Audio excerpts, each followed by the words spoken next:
दोस्तों, आदाब, सलाम, नमस्कार। आप देखना शुरू किए हैं आई4जी टीवी नेटवर्क। मैं हूं इंतजार हक। आज के इस खास वीडियो शो में हम बात करेंगे राज्यसभा चुनाव के बारे में। बिहार में 5 राज्यसभा की सीटें अप्रैल माह में खाली हो रही हैं और इसके साथ ही सियासी पारा बढ़ने लगी हैं।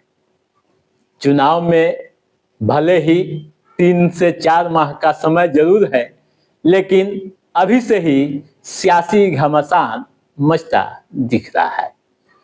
5 सीटों में से 4 सीटें तो क्लियर है कि एनडीए के खाते में जाएगी, जो चुनाव का फॉर्मूला है, लेकिन 5वीं सीट पर पेच फंसता दिख रहा है। ऐसे में सबसे बड़ा सवाल यही उठ रहा है कि 5वीं सीट पर कौन कब्जा करेगा। दोस्तों, पक्ष व विपक्ष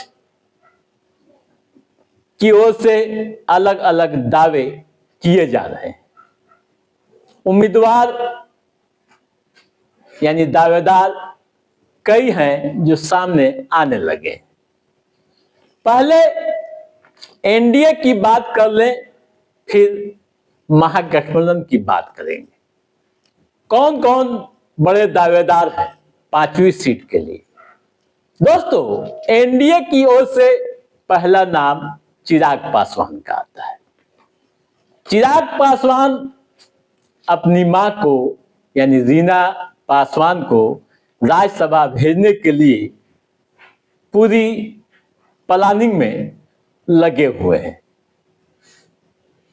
अगर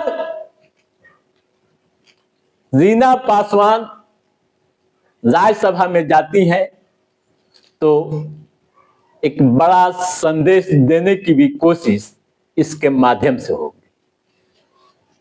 दूसरा चेहरा उपेंद्र कुशवाहा है। उपेंद्र कुशवाहा का कार्यकाल समाप्त हो रहा है। जैसा कि आप जान रहे हैं कि 2024 के लोकसभा चुनाव में उपेंद्र कुशवाहा काराकाट से मैदान में थे और चुनाव हार गए थे। उसके बाद बीजेपी ने उन्हें राज्यसभा में भेजा। अब अप्रैल माह में फिर से नए सिरे से चुनाव होना है।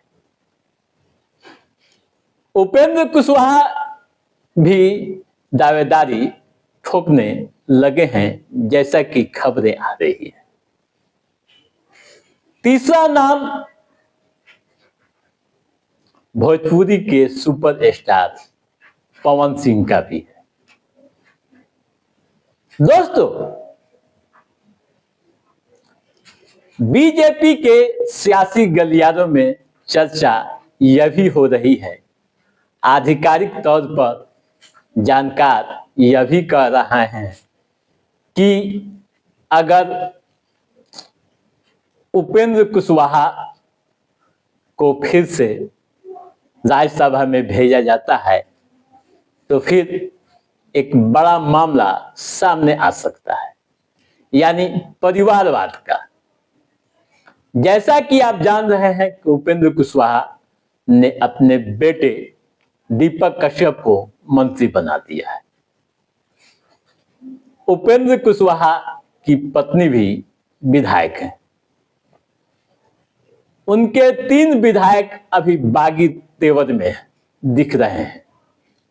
ऐसे में उपेंद्र कुशवाहा राज्यसभा में जाएंगे या नहीं, यह समय तय करेगा। लेकिन दूसरी तरफ रीना जायसवाल की दावेदारी को ले कई तरह की बातें सियासी गलियारों से लेकर आम और खास के बीच हो रही है। कारण यह है कि चिराग पासवान के पास 19 एमएलए है। ठीक है दोस्तों, अगर चिराग पासवान अपनी दावेदारी में सफल हो जाते हैं, यानी रीना पासवान राज्यसभा चुनी जाती हैं तो फिर उपेंद्र कुशवाहा के लिए संकट की स्थिति हो सकती है। ऐसे में जेडीयू और बीजेपी के भीतर यह भी बातें हो रही है कि पांचवी जो सीट है किसी सहयोगी को न देकर खुद रखा जाए। अगर ऐसा होता है तो जेडीयू की ओर से भोला शर्मा का नाम सबसे आगे है। ठीक है, अब बात करते हैं महागठबंधन की। दोस्तों, महागठबंधन की ओर से यानी आरजेडी की ओर से जो खबरें आ रही हैं, जो जानकार बता रहे हैं, उनके अनुसार दो नाम की चर्चा सबसे अधिक हो रही है। पहला नाम हिना साहब का है और दूसरा नाम दीपांकर भट्टाचार्य का है। हिना साहब को इसलिए आरजेडी राज्यसभा में भेजने की बात कर रही है ताकि जो आरोप लगता है कि केवल मुस्लिम वोट लेते हैं लेकिन मुसलमानों को सदन में नहीं भेजते हैं, इस बात को ध्यान में रखते हुए आरजेडी हिना साहब को मैदान में उतारना चाह रही है। दोस्तों, हिना साहब के पति शहाबुद्दीन अपने दौर के एक बड़े लीडर थे, आरजेडी के संस्थापक सदस्य भी थे। 4 बार वे एमपी चुने गए थे। सिवान सहित पूरे क्षेत्र में उनकी तोती बोलती थी। अगर हिना साहब को राज्यसभा में आरजेडी भेजने का काम करती है तो एक बड़ा संदेश भी जाएगा और यह बताने की कोशिश की जाएगी कि आरजेडी ने मुसलमानों का ध्यान रखा है। और सबसे बड़ी बात यह कि एआईएमआईएम की बढ़ती मुस्लिम दावेदारी का जवाब भी मिल पाएगा। जैसा कि आपने विधानसभा के चुनाव में देखा कि एआईएमआईएम यानी असदुद्दीन ओवैसी की पार्टी मुस्लिम बहुल क्षेत्रों में कितनी मजबूत दिखी और 5 सीटें जीतने में कामयाब रही। हिना साहब अगर मैदान में आएंगी तो एआईएमआईएम का भी सहयोग मिल जाएगा। ठीक है, दूसरा नाम दीपांकर भट्टाचार्य का, जो महागठबंधन की ओर से। दोस्तों, दीपांकर भट्टाचार्य बड़े नेता हैं वाम दल के और उनके नाम की भी चर्चा हो रही है।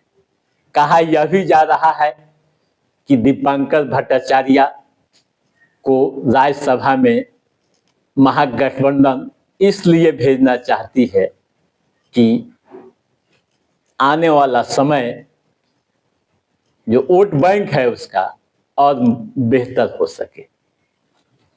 दोस्तों, एक राज्यसभा के लिए 41 विधायक का होना चाहिए, जो फॉर्मूला है।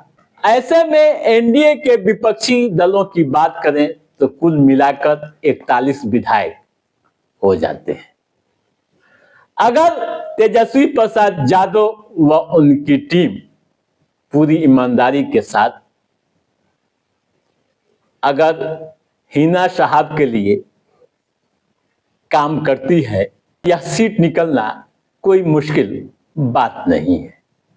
वैसे साथियों, क्या होगा यह तो समय तय करेगा, लेकिन इतना आप समझ लीजिए कि राज्यसभा की 5वीं सीट को लेकर दावेदारी तेज हो गई है और सियासी शतरंज बिछाए जा रहे हैं।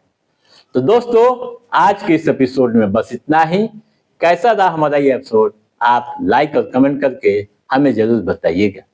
यदि आपने हमारे चैनल को सब्सक्राइब नहीं किया है तो सब्सक्राइब भी कीजिएगा, ताकि इस तरह की महत्वपूर्ण जानकारियों संबंधित, राजनीतिक गतिविधियों संबंधित जो भी अप टू डेट है उसे हम समय समय पर आपके बीच पहुंचाते रहेंगे।